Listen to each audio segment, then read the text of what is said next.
y debemos pasar la página del divisionismo que se insertó en la América Latina, del acoso a la revolución bolivariana y ahora del acoso incesante a la revolución cubana y a la revolución nicaragüense. Ese no es el camino. Tendríamos suficientes piedras que tirar contra algunos de ustedes, pero no vinimos a tirar piedras, venimos a tender la mano para el trabajo, para el diálogo y para la unión en los grandes aconteceres. Noticias de último minuto. Hola amigas y amigos, ¿qué tal? Reciban un cordial saludo, esperamos que se encuentren bien. Una vez más los acompañamos con información importante acerca de los últimos sucesos en Venezuela en el día de hoy. Les invitamos a prestar muchísima atención al desarrollo de todas las noticias, pero antes queremos enviarles un saludo muy especial a todas estas personas que aparecen en pantalla, que día a día nos motivan a seguir adelante para seguir trayéndoles la mejor información del momento. Les enviamos un fuerte abrazo desde la distancia y les agradecemos por ver estas noticias a diario y seguir nuestro canal informativo. Así que si también ustedes desean aparecer en los saludos de la próxima emisión de noticias, les invitamos a que nos comenten el país desde donde se reportan. Eso lo pueden hacer en la sección de comunidad de nuestro canal o en la sección de comentarios de este video. Ahora sí, comencemos con la información. Aquí empiezan las noticias de último minuto.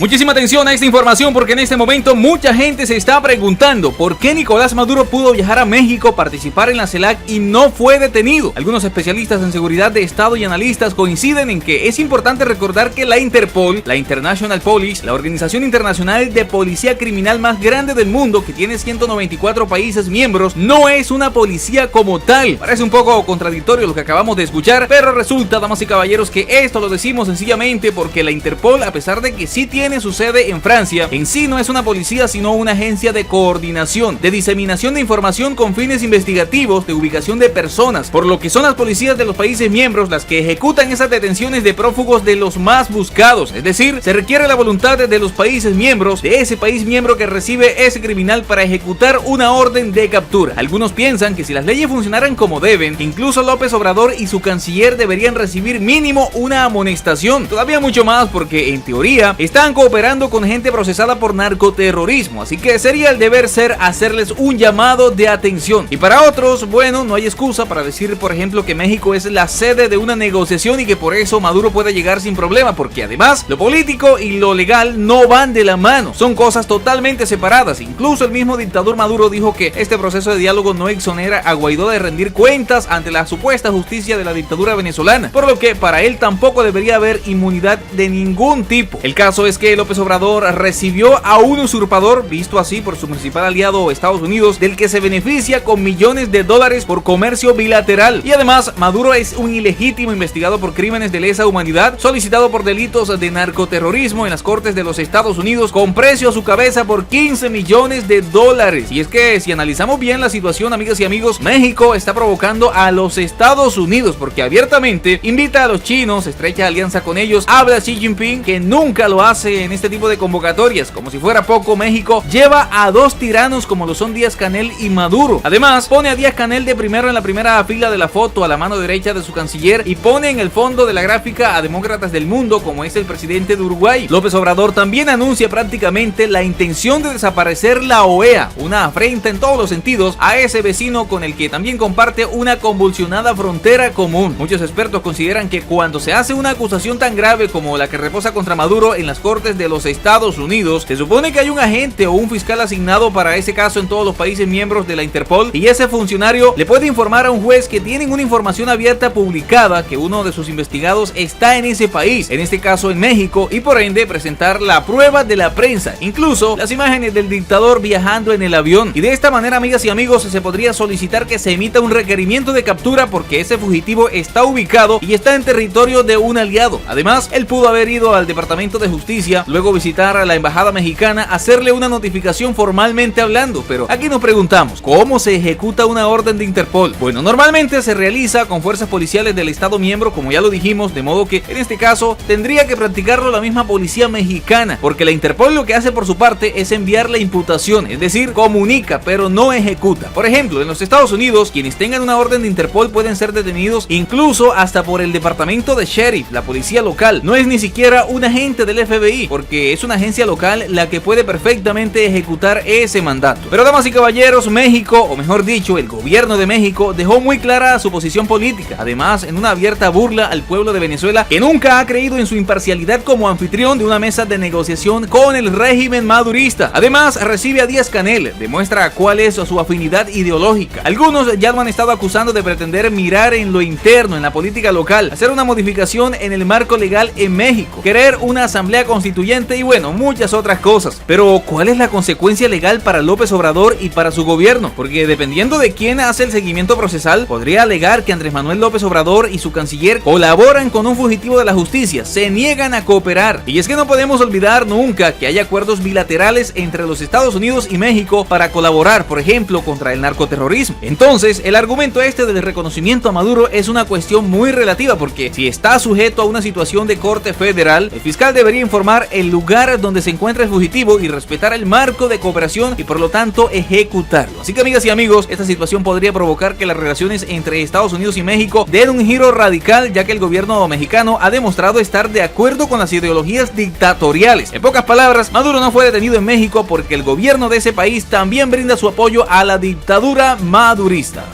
Nosotros creemos profundamente en el diálogo de diversos.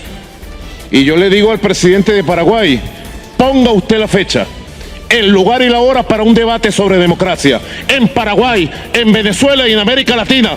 Y estamos listos para darlo. Ponga usted el lugar. O lo digo un poco más, si me permite, la pasión. Ponga usted, presidente Lacalle, la fecha, el lugar para un debate.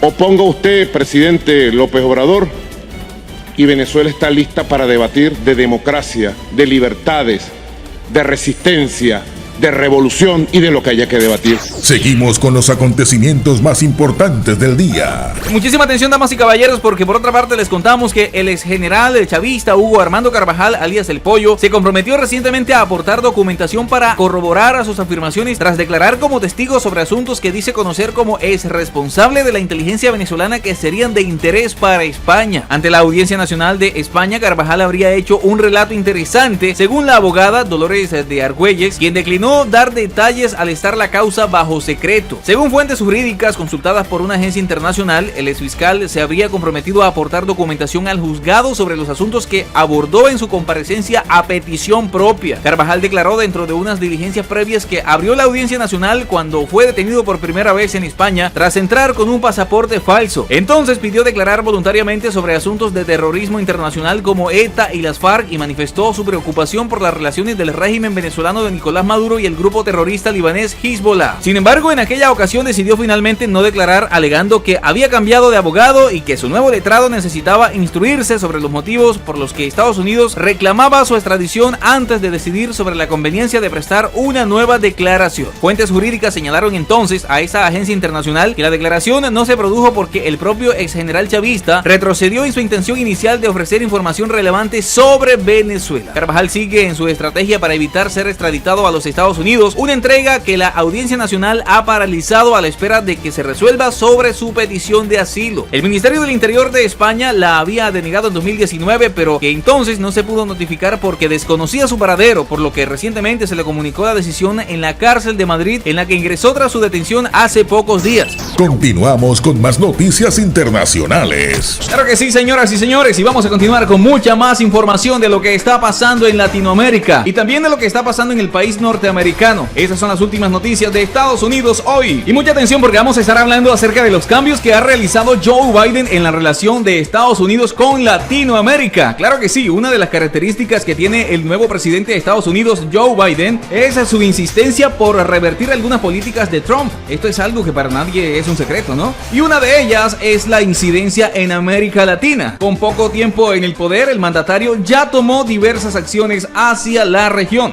Joe Biden aumentó la la presión en algunos países en temas como la democracia, la corrupción y los derechos humanos. Algunos expertos sostuvieron que en el gobierno anterior se dejaron de lado estos asuntos, excepto en Venezuela, Cuba y Nicaragua por motivos ideológicos. Una de las inquietudes de la Casa Blanca es Nicaragua, ya que el vocero del Departamento de Estado, Ned Price, indicó que está profundamente preocupado por la creciente represión del gobierno del presidente Daniel Ortega, que los está conduciendo a una dictadura. Por otro lado, Price también indicó su preocupación por Guatemala. A fines de enero, en un comunicado afirmó que estaba al tanto de que en ese país se quería poner en la Corte Constitucional a un juez que tenía cargos por obstrucción a la justicia y corrupción. Por último, Price expresó preocupación por la violencia contra defensores de los derechos humanos en Colombia. Reducir esta violencia e investigar estos crímenes es una de las principales prioridades tanto para Estados Unidos como para Colombia, dijo el vocero. El presidente revirtió y modificó algunas políticas de migración impuestas por Trump. Entre ellas, se suspendió el acuerdo Tercer País Seguro, que consistía en pedir asilo en Guatemala, El Salvador y Honduras antes de hacerlo en Estados Unidos.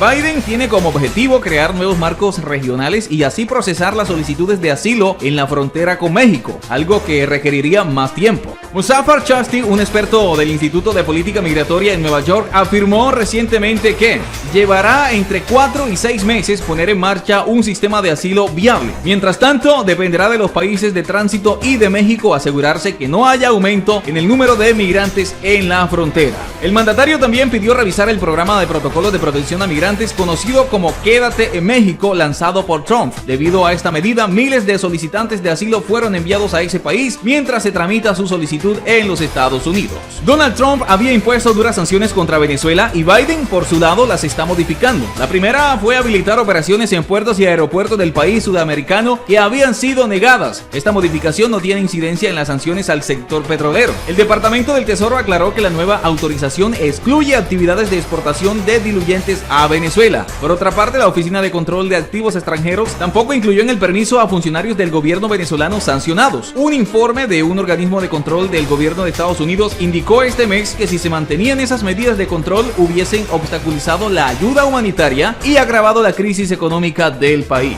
Anthony Blinken, secretario de Estado, calificó al presidente venezolano Nicolás Maduro de dictador brutal. La Casa Blanca descartó que se levanten las sanciones impuestas a miembros del gobierno por los abusos de derechos humanos y corrupción, pero sí ajustaron las sanciones económicas contra el país. Bueno, amigas y amigos, hasta aquí les acompañamos con esta información, esperando que haya sido de mucha importancia para todos ustedes, que les haya parecido interesante el contenido, y si es así, les invitamos a que lo compartan en sus redes sociales para que así más personas sean informadas de lo que está pasando en el mundo, especialmente en Venezuela. También queremos invitarlos a que le den like a este video y bueno, si no se han suscrito aún al canal, lo hagan en el día de hoy y activen la campanita de notificaciones para que sean informadas e informados cada vez que subamos nuevo contenido. Muchísimas gracias por llegar hasta aquí y nos vemos en una próxima emisión de Noticias Internacionales.